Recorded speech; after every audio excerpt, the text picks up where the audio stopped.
दश अवतार बा दशावतार 10 जन मुख्य अवतार को बुझाई था। वैष्णव दर्शन अनुसार अवतार एक मूल भगवान काल अनुसार अलग अलग काम और रूप को बुझाई था। विष्णुकर 10टी अवतार को दशावतार बोली कहुए। गरुड़ पुराण में यह अवतार मान वर्णना रही। विष्णु नाना अवतार ग्रहण करथिले सुधा मत्स्य, कश्यप, वराह, वामन, नृसिंह, परशुराम, राम, बलराम, बुद्ध और कल्कि यही 10 गोटी अवतार प्रधान। उल्लेखযোग्य जे उत्तर भारत में कृष्ण को अष्टम अवतार रूपे ग्रहण करा बेले ओडिशा रे बलराम को अष्टम अवतार बोली धरा जाए। यह जयदेव गीत गोविंद प्रभाव बोली अनुमित। उत्कलीय परंपरा रे श्रीकृष्ण को कौन से अवतार मन न करी समस्त अवतार सार बा अवतारी रूपे कल्पित करा जाए। ऐतिहासिक वैष्णववाद एक नुआ और जटिल वैष्णववाद तैयारी करथिला जाहाको विष्णु पूजनर मूल आधार बोली ग्रहण करा जायथिला एवं यह भागवत गीतार प्रचलन समय पुराण रे लेखा जायथिला। 12 जन अवतार जो माने तांकर मंत्र दे धर्म प्रचार करथिले सेमानक तालिका रे विष्णु और कृष्ण को रखा जाय नथिला। तेबे तमिल भाषा रे विष्णु स्तुरीस्तबु नारायणा भाव जना। 10 अवतार प्रथम अवतार मत्स्य विष्णुकर प्रथम अवतार। यही अवतार विष्णु महाप्रलय समय अतल गभीर समुद्र मध्य बुड़ी जाइथिबा वेद ग्रंथ को उद्धार करथिले। कश्यप द्वितीय अवतार कश्यप रूपे आविर्भूत होई समुद्र मंथन बेले मंदर पर्वत को निज पृष्ठ रे धारण करथिले। दुर्वासांक सापरु इंद्र सिहीन हेबारु लक्ष्मी स्वर्गरु जाई समुद्र गर्भरे वास कले। ब्रह्मा का उपदेश अनुसार मंदर पर्वत को मंथन दंड और बासुकी को मंथन रज्जु करी रज्जुर एक पाखक देवतागण और अन्य पाखक असुर माने टाणी समुद्र को मोहिले। मंथन फल प्रथमे हलाहल विष बाहरिला। ए विषर ज्वालारे समस्ते अस्थिर होई महादेव को स्तव करिबारु से संतुष्ट होई उक्त विष को पान कले। तत्पर पुणी मंथन करिबारु समुद्र मध्यरु चंद्र, पारिजात, इंद्रश्रवा, अश्व, ऐरावत, गज, सुरभि गाई, लक्ष्मी और धन्वंतरी अमृत सहित बाहरिले।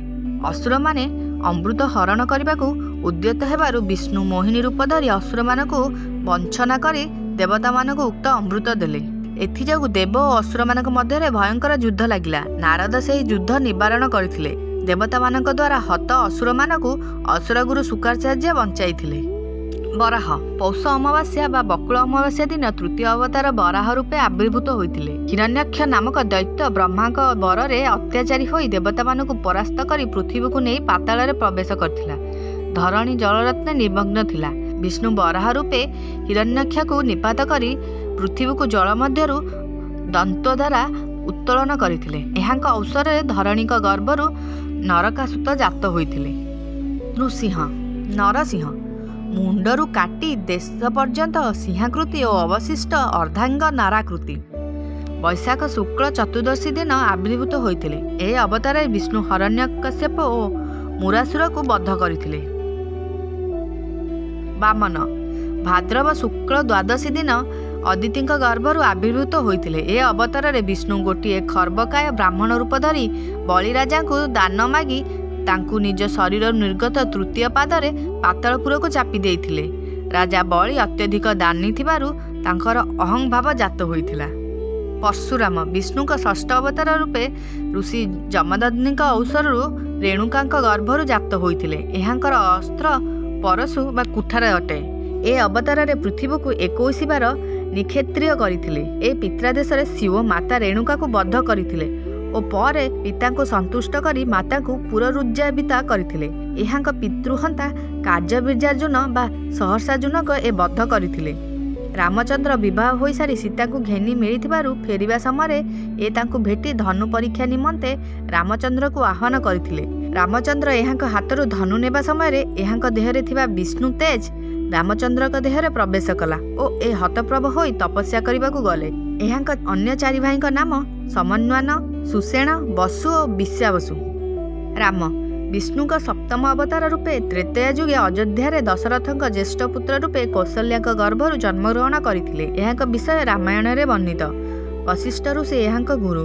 ए बालक थिला बेले विश्वामित्र एहांक वैमात्र भाई लक्ष्मण को जागरक्षा करने तांको आश्रम को संगरे नेइथिले और सेठारे यज्ञ विघ्नकारी बहु राक्षस को बद्ध करथिले। यज्ञर निर्विघ्न समाप्ति हेबा परे विश्वामित्रଙ୍କ संगे ए दुई भाई राजा जनकଙ୍କ राजधानी को सीताଙ୍କ स्वयंवर सभा को जाइथिले और शिवधनु को भांगी सीताଙ୍କ पाणी ग्रहण करथिले और शिवधनु को भांगी ସୀତାଙ୍କ ପାଣି ଗ୍ରହଣ କଲେ। ବିମାତା ରାଣୀ କୈକେୟୀଙ୍କ ଅନୁଜ୍ଞା ଅନୁସାରେ ଏ ପିତୃସତ୍ୟ ପାଳନ କରିବାକୁ ଲକ୍ଷ୍ମଣ ଓ ସୀତାଙ୍କୁ ସଙ୍ଗେ ନେଇ 14 ବର୍ଷ ବନବାସ କରିଥିଲେ। ବନବାସ କାଳରେ ଦଣ୍ଡ କାରଣରେ ରାବଣ ସୀତାକୁ ହରଣ କଲା। ଏ ବାନରାଜା ସୁଗ୍ରୀବ ଓ ହନୁମାନ ତଥା ବାନର ସୈନ୍ୟଙ୍କ ସହାୟତାରେ ଲଙ୍କା ଆକ୍ରମଣ କରି ରାବଣକୁ ମାରି ସୀତାଙ୍କୁ ଉଦ୍ଧାର କଲେ ଓ ଅଗ୍ନି ପରୀକ୍ଷା ପରେ ସୀତାଙ୍କୁ ଗ୍ରହଣ କଲେ। 14 ବର୍ଷ ବନବାସର କାଳ ପୂରିବାରୁ ସୀତାଙ୍କ ସହ ଅଯୋଧ୍ୟାକୁ ଆସି ରାଜତ୍ୱ କଲେ। କିଛି ଦିନ ପରେ ରାବଣ ହୃତା ସୀତାଙ୍କ ସତୀତ୍ୱ ବିଷୟରେ ପ୍ରଜାଙ୍କ ମନରେ ସନ୍ଦେହ ହେବା ଅବଗତ ହୋଇ ଅନ୍ତଃସ୍ୱତା ସୀତାଙ୍କୁ ନିର୍ବାସିତ କଲେ।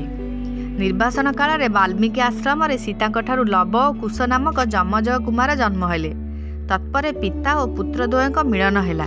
ସୀତାକୁ ଗ୍ରହଣ କରିବା ପାଇଁ ରାମଚନ୍ଦ୍ର ପୁଣି ଅଗ୍ନି ପରୀକ୍ଷା ପ୍ରସ୍ତାବ କରିବାରୁ ସୀତା ଏଥିରେ ଅସମ୍ମତା ହୋଇ ନିଜର ମାତା ପୃଥିବୀଙ୍କ ଗର୍ଭରେ ଲୀନ ହେଲେ। ପରେ ପୁତ୍ରଦ୍ୱୟଙ୍କ ମଧ୍ୟରୁ କୁଶଙ୍କୁ କୋଶଳ ରାଜ୍ୟର ଏବଂ ଲବଙ୍କୁ ଉତ୍ତର କୋଶଳ ରାଜ୍ୟର ଅଧିପତି ପଦରେ ପ୍ରତିଷ୍ଠାପିତ କରି ସରଜୁ ନଦୀରେ ପ୍ରବେଶ ପୂର୍ବକ ଯୋଗାଲମ୍ବେ ତନୁ ତ୍ୟାଗ କଲେ। ବଳରାମ ବିଷ୍ଣୁଙ୍କ ଅଷ୍ଟମ ଅବତାର ରୂପେ ଦ୍ୱାପର ଯୁଗରେ ଶ୍ରୀକୃଷ୍ଣଙ୍କର ବୈମାତୃକ ବଡ଼ ଭାଇ ଭାବେ ଶ୍ରାବଣ ପୂର୍ଣ୍ଣମୀ ଦିନ ଆବିର୍ଭୂତ ହୋଇଥିଲେ। ବୁଦ୍ଧ ବର୍ତ୍ତମାନ ବିଷ୍ଣୁଙ୍କର ବୁଦ୍ଧ ଅବତାର। ପୁରୀର ଜଗନ୍ନାଥ ସେହି ଅବତାର ବୋଲି ଅନେକଙ୍କ ମତ। କଳ୍କି ପୃଥିବୀରେ ଅଧର୍ମ ଅତି ବେଶୀ ହେଲେ ବିଷ୍ଣୁ କଳ୍କି ଅବତାର ଗ୍ରହଣ କରି ମେଚ୍ଛ ସଂହାରଥ ଖଡ୍ଗ ଧାରଣ କରିବେ। ଏହା ମାଳିକାରେ ଲିଖିତ ତଥା ପଣ୍ଡିତମାନଙ୍କର ବିଶ୍ୱାସ। ପ୍ରଚଳିତ ବିଶ୍ୱାସ ମତେ ପୂର୍ବୋକ୍ତ 10 ଅବତାର ଛଡ଼ା ବିଷ୍ଣୁ ଅନ୍ୟାନ୍ୟ ଅନେକ ଅବତାର ଧରିଥିଲେ। ଭାଗବତରେ ବର୍ଣ୍ଣିତ ବିଷ୍ଣୁଙ୍କର 24ଟି ଅବତାର ହେଲା ବରାହ, ହରି, କପିଳ, ଦତ୍ତାତ୍ରେୟ, ଚତୁର୍ସନ, କଚ୍ଛପ, ନୃସିଂହ, ବାମନ, ହିଂସା, ମନୁ, ଧନ୍ୱନ୍ତରୀ, ପରଶୁରାମ, ରାମ, କୃଷ୍ଣ, ବଳରାମ, ବ୍ୟାସ, ବୁଦ୍ଧ, କଳ୍କି, ଧ୍ରୁବ ପାଇଁ ଓ ଗଜ ଉଦାହରଣ ପାଇଁ 2 ଅବତାର। ଡାରୱିନଙ୍କର ବିବର୍ତ୍ତନବାଦ ସଙ୍ଗେ ହିନ୍ଦୁମାନଙ୍କ 10 ଅବତାର ତୁଳନା କଲେ ଜୀବସୃଷ୍ଟିରେ ବିବର୍ତ୍ତନର ଭିନ୍ନ ଭିନ୍ନ ଅନୁରୂପ କ୍ରମିକ ସୋପାନ ଦେଖାଯାଏ। ଯଥା ମତ୍ସ୍ୟ ପ୍ରଥମ ପୂର୍ଣ୍ଣ ଜଳଚର, ମତ୍ସ୍ୟରୁ ବିବର୍ତ୍ତନ ଦ୍ୱାରା ଉଭୟଚର, ବେଶୀ ସମୟ ଜଳରେ ଓ ଅଳ୍ପ ସମୟ ସ୍ଥଳରେ ବିଚରଣ କରୁଥିବା କଶ୍ୟପ, ତତ୍ପରେ ସ୍ଥଳଚର, ଅଧିକାଂଶ ସମୟ ସ୍ଥଳରେ ଓ ଅତି ଅଳ୍ପ କାଳ ଜଳ ବା ପଙ୍କରେ ବିଚରଣକାରୀ। ବରାହ ପଶୁ ସୃଷ୍ଟିର ଆରମ୍ଭ। ବରାହ ପରେ ନୃସିଂହ, ଅଧା ପଶୁ ଅଧା ମନୁଷ୍ୟ, ତାହାଙ୍କର ଅସ୍ତ୍ର ଦନ୍ତ ଓ ନଖ। ତତ୍ପରେ ବାମନ ଅର୍ଥାତ୍ ସମସ୍ତ ଅଙ୍ଗ ବିଶିଷ୍ଟ କିନ୍ତୁ ମନୁଷ୍ୟର ପୂର୍ଣ୍ଣାକାର ପ୍ରାପ୍ତ ହୋଇନଥିବା ମନୁଷ୍ୟ। ତାପରେ ପରଶୁରାମ ଅର୍ଥାତ୍ ପୂର୍ଣ୍ଣ ସଭ୍ୟତା ପାଇନଥିବା ଓ ଯୁଦ୍ଧପ୍ରିୟ ଆଦିମ ଅବସ୍ଥାର ମନୁଷ୍ୟ, ତାହାର ଅସ୍ତ୍ର ଗୋଟିଏ ଲୌହମୟ କୁଠାର।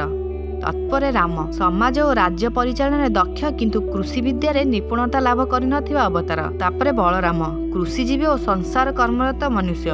ତାପରେ ବୁଦ୍ଧ ଧର୍ମପ୍ରାଣତା ଯୁକ୍ତ ଓ ଆଧ୍ୟାତ୍ମିକ ଯୁକ୍ତ ମନୁଷ୍ୟ ଓ ପରିଶେଷରେ କଳ୍କି ଅବତାର, ଯାହା ଏପର୍ଯ୍ୟନ୍ତ ହୋଇନାହିଁ। ଏ ଜନସମାଜରେ ବିପ୍ଳବ ଓ ଭୟଙ୍କର ଗଣ୍ଡଗୋଳ ଓ ରକ୍ତପାତ ଘଟାଇବା ବ୍ୟକ୍ତି। ଜୟଦେବଙ୍କ ଗୀତ ଗୋବିନ୍ଦ କାବ୍ୟର ପ୍ରଥମ ଅଷ୍ଟପଦୀରେ 10 ଅବତାରଙ୍କ ବର୍ଣ୍ଣନା ରହିଛି। ପ୍ରତ୍ୟେକ ପଦ ଜୟ ଜଗଦୀଶ ହରେ ଧାଡ଼ିରେ ସମାପ୍ତ ହୁଏ। ଏହି ଅଷ୍ଟପଦୀଟି ଅତ୍ୟନ୍ତ ଲୋକପ୍ରିୟ ଅଟେ।